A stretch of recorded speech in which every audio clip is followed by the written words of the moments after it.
तोहरा आँखियों के काजर लेके रंग लिहल रतिया, दिलवा के बात बताई ता भुलाई ना जाई हर सतिया। छोड़बे दुनिया छोड़ब बदनामी, हमरा बिना जीव पे बना सच कहनी तकाए राजा और ना तका।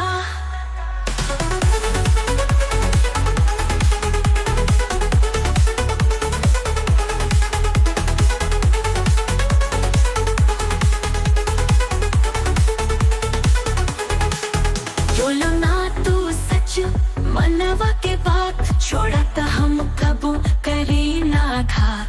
तोहरा बिना लागे सुन ऐसा जनवा, बोल और ना तका।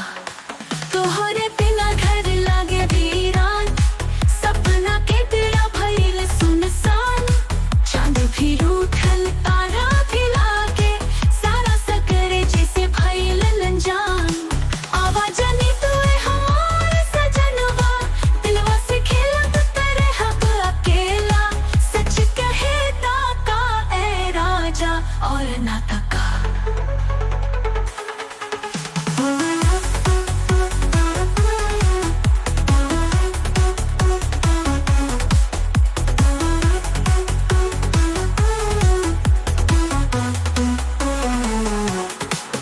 हाय प्यार के जो था तो है हम मानल, चाहे सहब दुखवा पर न बिसरल। हर साए जब तोहार मुँह देखी, दिलवा के हो जाला मीत। जिया कर तोरा बाहे में आवे, सजना के लागे हर पल प्रीत।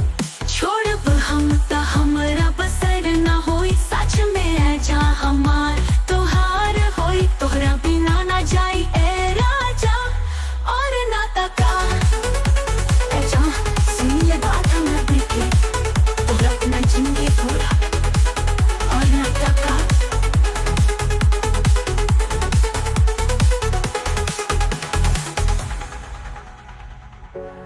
ए जा सुनी ले बात हमरा दिल के, तोहरा बिना जिंदगी अधूरा और ना तका।